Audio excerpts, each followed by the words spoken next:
on organise une opération de sensibilisation au risque de noyade aux abords du canal de Marseille, en présence du bataillon des marins-pompiers.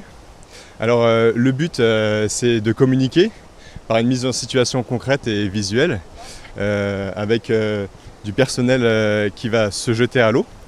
L'idée c'est aussi de tester nos équipements et enfin de faire connaissance, de partager sur nos métiers et de développer des synergies entre le BMPM et aussi la Société des eaux de Marseille qui ont dès l'origine une histoire commune.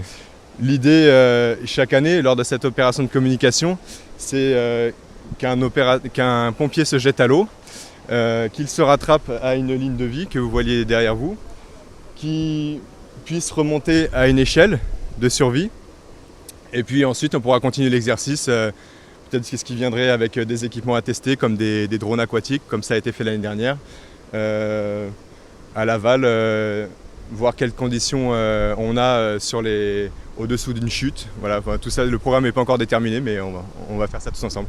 C'est une opération que vous organisez tous les ans. Il y en a beaucoup des chutes dans le canal comme ça ? Alors des chutes, il y en a peu. En fait, le message qu'on veut passer aujourd'hui, surtout au jeune public, c'est de ne pas se baigner dans le canal de Marseille. Là, il y a l'arrivée des beaux jours. Voilà, après ce week-end pluvieux, enfin on a le soleil. Et donc voilà, le message qu'on veut passer aux jeunes enfants, c'est que les berges du canal de Marseille sont interdites. La baignade est interdite également. On demande également aux parents de relayer le message et d'être vigilants sur ce sujet. Il y a des accidents graves qui peuvent arriver parce que le canal de Marseille est dangereux. Pourquoi il est dangereux très concrètement ?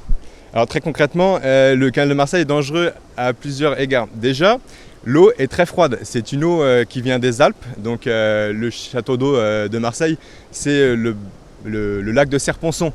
L'eau transite par le canal EDF où se trouve la prise d'eau brute du canal de Marseille. Et c'est cette eau très fraîche qui arrive jusqu'au centre-ville de Marseille. Ici, on est dans le quartier des Mourais, dans le 13e arrondissement, à côté de Château-Gombert. On est à l'aval de la station de production principale de Marseille qui est de Sainte-Marthe. Et il y a encore beaucoup de stations de production à alimenter. Donc une eau fraîche, des risques d'hydrocution et même d'hypothermie, surtout sur des petits-enfants. Ensuite, en fonction de la section où vous trouvez, les débits peuvent être importants, avec des vitesses élevées, on peut dépasser le mètre par seconde. Et les niveaux peuvent également varier. Donc à l'instar d'un barrage hydraulique, on fait des manœuvres, il peut y avoir des lâchers d'eau, et on n'est pas forcément prévenu quand on est dans l'eau, donc il ne faut pas y être. Qu'est-ce qu'il y a d'autre comme danger ? Là ça ne se voit pas, mais ça se voit mieux derrière vous. Vous avez des pentes, des parois pour rejoindre les berges qui sont abruptes. C'est impossible en fait de remonter sans une échelle, il n'y en a pas partout. Et en plus elles peuvent être très glissantes, ces parois, de par les limons qui s'y déposent. Donc si vous êtes dans l'eau, vous pouvez être aspiré par un siphon, vous pouvez vous faire plaquer contre une vanne de sectionnement en mouvement, qu'on appelle d'ailleurs des vannes guillotines.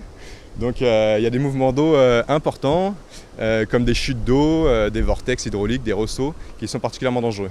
C'est une opération que vous organisez chaque année. Ça veut dire que vous avez déjà constaté des comportements dangereux aux abords du canal de Marseille ?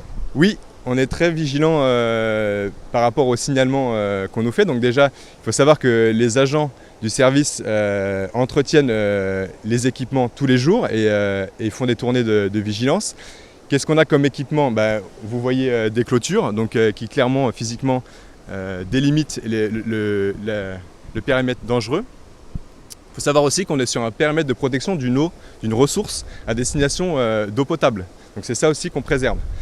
Il y a également des portails à entretenir, des garde-corps, vous voyez des caillebotis, il y a des caméras aussi, des alarmes anti-intrusion. Tout ça c'est entretenu au quotidien. Le canal de Marseille c'est un ancien ouvrage qui n'a pas du tout été construit avec les standards de sécurité de l'époque. Il a presque 200 ans en fait.